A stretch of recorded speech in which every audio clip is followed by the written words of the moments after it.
Welcome to Al Tayyaba tower, Mumbra का सबसे best spot, जहां आपको मिलेगी मॉडर्न लिविंग और बिजनेस का एक जबरदस्त चांस। ये अपॉर्चुनिटी सिर्फ रहने तक लिमिटेड नहीं है। अल तैयबा टावर में है मुंब्रा का पहला लीगल शॉपिंग सेंटर, जो सीधे गुलाब पार्क मार्केट के बगल में है। इसका ग्रैंड लुक और हाई क्वालिटी ग्लास फसाड इसे प्रीमियम शॉप्स के लिए एक गोल्डन चांस बनाता है। A perfect investment. ध्यान रखिए, residential flats available only for 100 elite customers. ये सिर्फ एक फ्लैट नहीं, ये है आपके लिए हाई क्वालिटी स्ट्रक्चर, जहां मिलेगी नेचुरल लाइट और काफी स्पेस।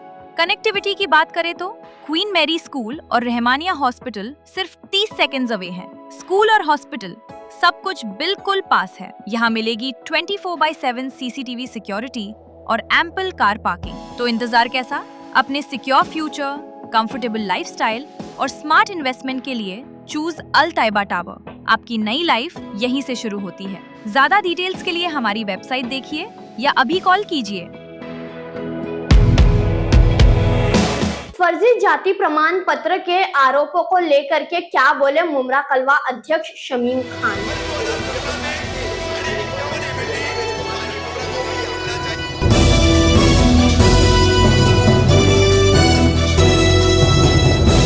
मैं रुमेला कामदार, हिंदुस्तानी रिपोर्टर में आपका स्वागत है। एनसीपी शरद पवार गुट के मुंब्रा कलवा अध्यक्ष शमीम खान, जिनके द्वारा गत 21 अप्रैल यानी आज के दिन एक पत्रकार परिषद रखी गई थी उनकी ऑफिस में, जहां उन्होंने 3 मुद्दों को लेकर के बात की है, जिसमें से पहला SIR है।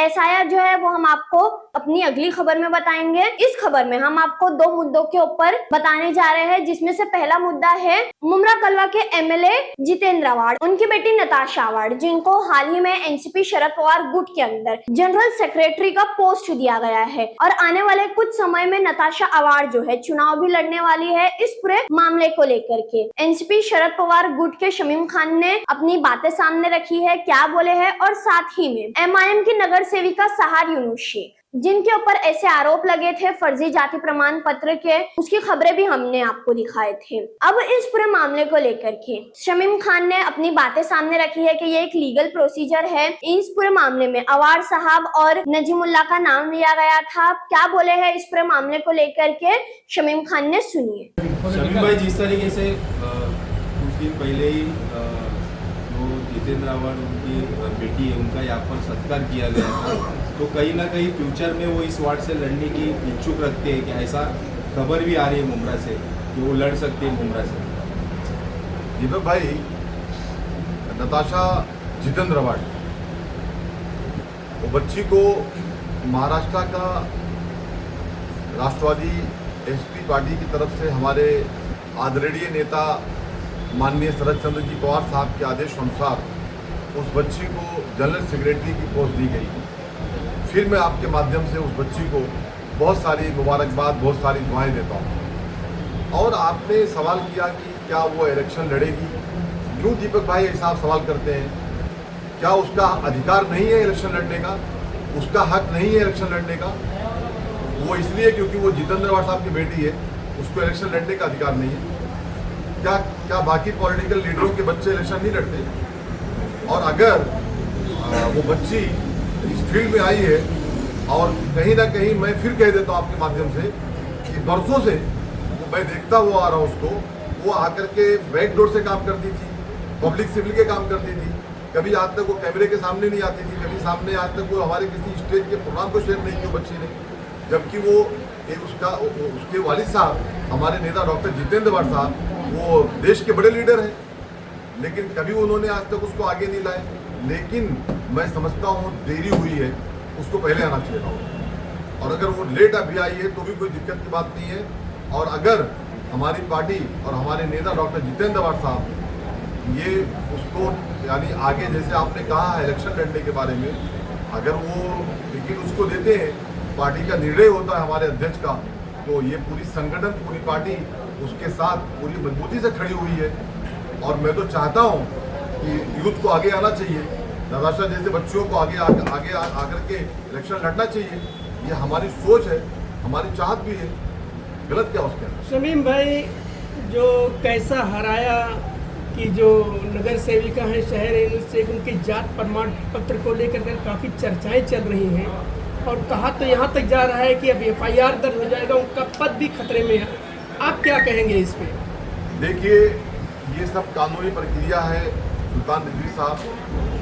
अगर वो सर्टिफिकेट गलत है तो मैं समझता हूँ कि चाहे वो तहसीलदार साहब हो, चाहे वो इलेक्शन कमीशन हो, वो उसके ऊपर जांच पड़ताल कर रहा है।